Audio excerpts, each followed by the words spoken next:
Hi guys, welcome back to my channel. I know in the last few videos I've kind of shared with you guys this life change that we've made, how we're now living in a camper, and I've kind of given you a tour and answered some questions, but today I'm kind of switching gears and moving back into a little bit of homeschool discussion. And today I just kind of want to get honest with you and share with you guys a little bit about this homeschool transformation that we have made. So what my goal ultimately is with this is that you guys can kind of learn from the mistakes and the journey that I've been on in the last 7 years with our homeschool, so that hopefully it doesn't take you as long as it did for me to kind of catch on and to learn from the mistakes that I was making, in order to that you can get your family and your homeschool into this sweet spot. And what I mean by sweet spot is kind of like the intersection of where you are loving homeschooling and you're also thriving in your homeschool, and not just you but also your kids as well. So we want to do well and thrive in our homeschool, but we also want to love it, so because you could do one or the other, but we want those points to intersect, and that's kind of what I'm considering my sweet spot. So let me give you a little backstory. I am a type A perfectionist person, where I am a rule follower. I do all the things. If it says to do this, then I've always done that. And I also spent my entire education life in public school. It was all I knew. I was not I'd never had any experience with homeschoolers. So taking that, my personality and my experience, and then kind of transitioning into a homeschool was really a big shift for me. I was really trying to make my homeschool look like school at home. And that was like mistake number one. Homeschool does not, and dare I say, should not look like school at home. You don't have to have the school desks. You don't have to have the posters on the wall. It doesn't have to be this pristine school setup. It can, but it doesn't have to look that way. And honestly, I was trying to replicate and make my homeschool be a school at home, and that was just our first mistake. Now, I know I've shared before too that in the beginning of our homeschool experience, we joined a Classical Conversations homeschool group. And with a classical education, like methodology and how you do it, there is a lot of memorization. And while I don't necessarily think that memorizing things is bad, I think it's a good mental exercise. Again, my type A perfectionist demeanor was taking this to the extreme. Gabriel was where I started, and we started in our CC group at 4. So when they were asking you to practice your memorization of all these different subjects, and the suggestion was do each subject 7 times, I was super strict, and I was making him do it 7 times for each subject every day. We wouldn't skip, we would do it, and I would drill over and over and over. Again, I was a rule follower. That was what was suggested, and so I was going to do exactly what I was being told I should do. On top of that, we were doing our curriculum. We were doing the math and the language arts, your basic numbers and letters kinds of things, and I was doing all the assignments and all the worksheets and all the activities, because I thought that the makers of the curriculum knew what was better for my child than I did, and that was my mistake number 2, thinking that they knew better than I did.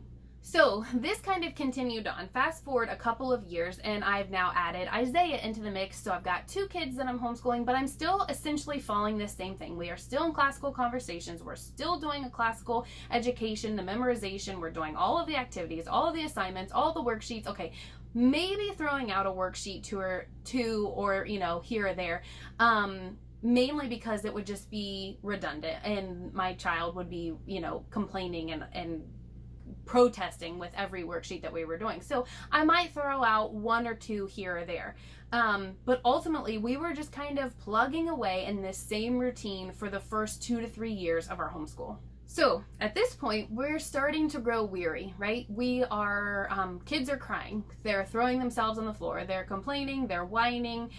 Tantrums like you've never seen before, because they don't want to do school. Every day when I would kind of sound the alarm, like, hey guys, we're going to start school in a couple of minutes, it was just like a bomb went off.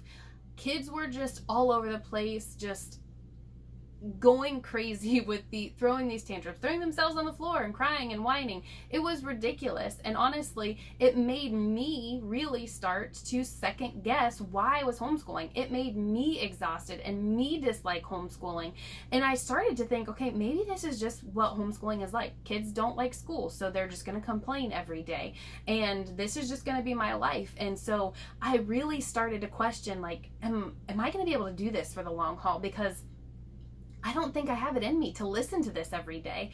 I personally was ending every day in tears and questioning why I was doing this. And, should we put them in public school? Why had the Lord called me to homeschool? Because this is miserable. Now, I'm embarrassed to say that I was so thick-skulled and, that I didn't catch on that maybe I needed to make some changes. I just kept pushing through, assuming that everyone was miserable in their homeschool. And instead of just sitting down and saying, okay, something's got to change. So that was like my third mistake, not just recognizing that there was something that needed to change, doing a little bit of research, doing a little bit of reading and figuring out, okay, how can we make things change? How can we improve our homeschool? So I finally did. I finally caught on and said, enough's enough. There are people who, seemingly on Instagram or on all the social media, they're enjoying their homeschool. They're thriving. They're loving it. There's something that needs to change. And so I started reading books. I started doing a little bit of research to figure out, okay, what can I change? And started finding some ideas. And it was kind of like, what's the worst that can happen? We already hate it. So let's make some changes and see if any of this will make our homeschool experience better. And I'm happy to report that I had no idea that these small, ordinary changes of how they could rejuvenate and, completely revolutionize our homeschool experience. We went from hating homeschool to truly loving and thriving in our own homeschool.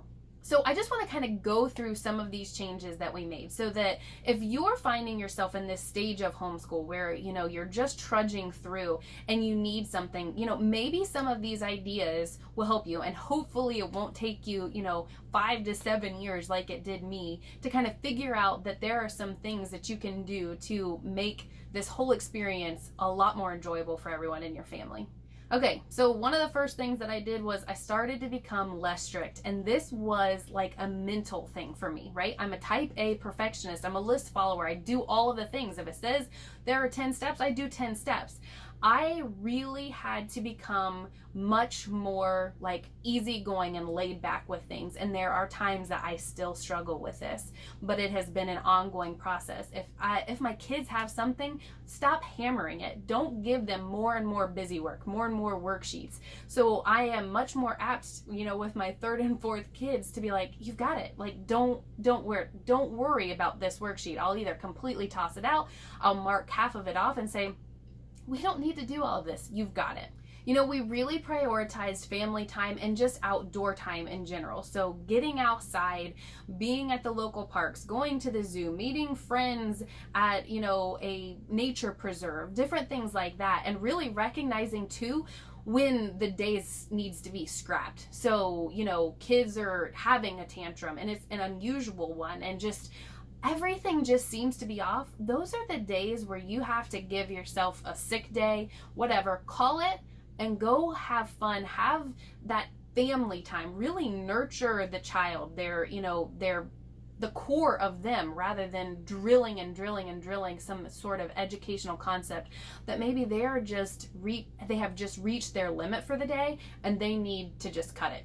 There have been times too where, I've recognized that my kids just need to get up and move. And so I'll be like, hey, let's go outside and just take a couple walks around the block, or let's go run circles around the house and just exert. And I'll kind of time them, you go and I'm going to time you and you go, and just stepping away for a moment, going and exerting some physical energy and then coming back, just being able to recognize when you need to walk away for a few minutes, walk away for the rest of the day, whatever it is, just changing gears and being okay with it. Another thing that I learned is that you can learn with that classical education, that the memorization without drilling incessantly. So like I said, I would drill Gabriel. If it said to do the Latin 7 times, I did it 7 times. If it said to do geography 7 times, I did it 7 times. Now there are times where I won't even like, I'm not even facilitating it. We might put a CD on in the car and we just listen to it as we drive to the library or to a friend's house. And it's amazing what kids are primed to pick up because their minds are sponges. They naturally memorize and pick things up so quickly. So they do memorize those classical things, you know, or through the classical method of memorization, but it may not have to look like me sitting down and drilling them one after another.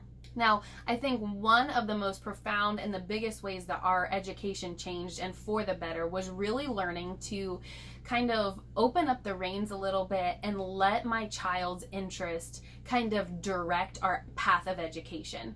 So I know I've shared a video on this before, but the first kind of go around with this was with birds. And so I made a video of like all the different ways that when my kids were really, really into birds, this was how we studied birds. And it really just seeped into every aspect of our life. And I could show you how we used it for language and math and all of these different areas of education, but it all centered around birds. And because my kids were obsessed with birds, they were loving it. They didn't realize they were doing language or math or all of these different things, art and, you know, geography, because we were looking at maps and where all of these birds were, their migration paths and things like this.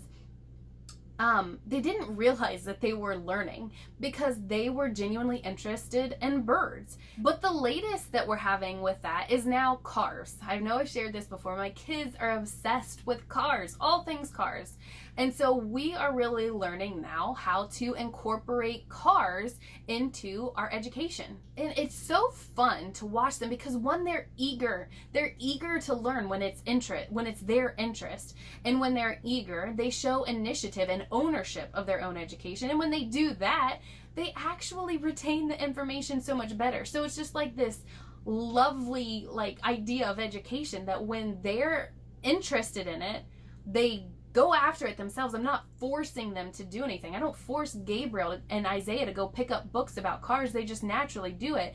And then all of a sudden they're spouting off all of these facts about cars, and I didn't teach it, not one little bit of it. I have like this much car knowledge, and they would out-quiz me, out-educate me in cars, because I can't help them in that. I've given them the tools. I've given them things to help, you know, spur their education and ignite their interest, but I'm not really responsible for what they've learned. That was on them. And so they are able to retain it so much better. And it's amazing how much it seeps into everything. So when we are doing our writing, guess what we're writing about? Different kinds of cars. And when we're doing math, it even seeps into math. So Gabriel had a lesson one day about scale and models. And so we were looking at a Matchbox car, which is like 1/64th or something of like the actual car. And so we're sitting here figuring out the true length of what a car would be and the height and the width and everything based off the scale model size. You know, we're constantly talking about speed and acceleration and how fast a car can accelerate from 0 to 60. We're drawing cars, we're watching NASCAR, we're going to car shows and classic car museums, and we're going to car races, and we are learning how engines work. And I'll tell you, by golly, I am not the one that's teaching them this stuff. I do not know anything about the cars. They are reading, they are soaking it in from professionals or from people who are willing to give them a little insight into their questions, but it's not coming from me, and they're just eating it up.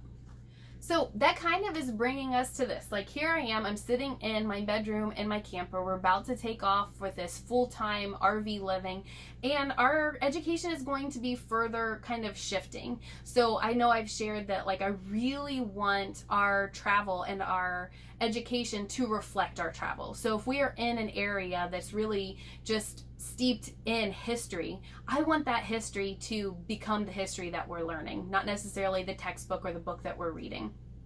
If we are in a very science heavy area, whether it's the ocean or the mountains or, you know, the Grand Canyon, something like that, I want that to dictate what we're learning. So I want our education to really be like led by our experiences, the hands-on learning, the things that we can go and see and touch and smell and feel, all of those things. I want that to really guide our education. So it's going to be more of like flying by the seat of our pants, which again, for type A perfectionists, this is like guys, I can't have made one more of a 180 in my like style of education. I have like totally transformed how I look and do our homeschool. But honestly, I couldn't be more excited about it because I see this excitement in my kids when they are in front of something or they see it or they're really interested in it. It is amazing, like almost having to take something away and say, okay, it's time to come and eat. You need to stop learning kind of thing versus please stop crying. I need you to do your school. This is the same conversation that we have over and over again. Like I can't get through it enough of like every day when my kids would have these tantrums, it would be like a 15-minute like throw themselves on the floor crying, and I would constantly be like, okay, you've now wasted 15 minutes of our time and we still have our school to do. It would be great if you could just get it through your head that we're going to be doing school no matter how long you throw a fit for. You know, at this point you could have had your work done, but instead you were crying on the floor about having to do your school. I don't know how many times I said that comment over and over and over in the first 3 to 4 years of our homeschool. So having said that, it is so wonderful now that when my kids are genuinely interested in their education, that it's like, okay, I need you to put that book down and come and do this, or, go do XYZ.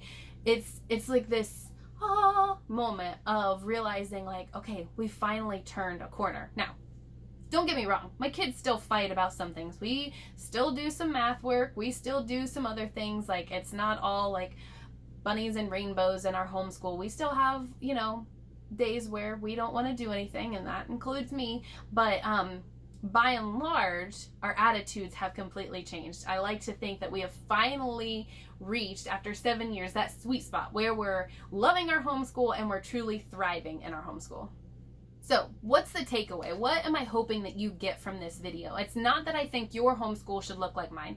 No two homeschools should look alike. You shouldn't look like mine or his or hers or hers, whatever. All of our homeschools are different.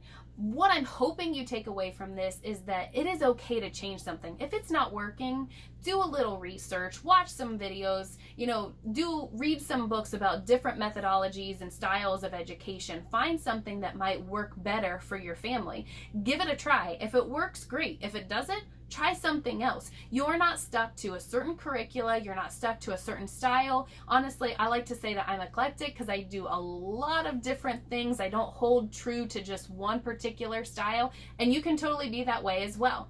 Each year might look a little different based on the season of your life, but you're okay to make some changes. Especially if you're struggling, if you're weary, if you're hating your homeschool, give yourself permission to do some swap outs.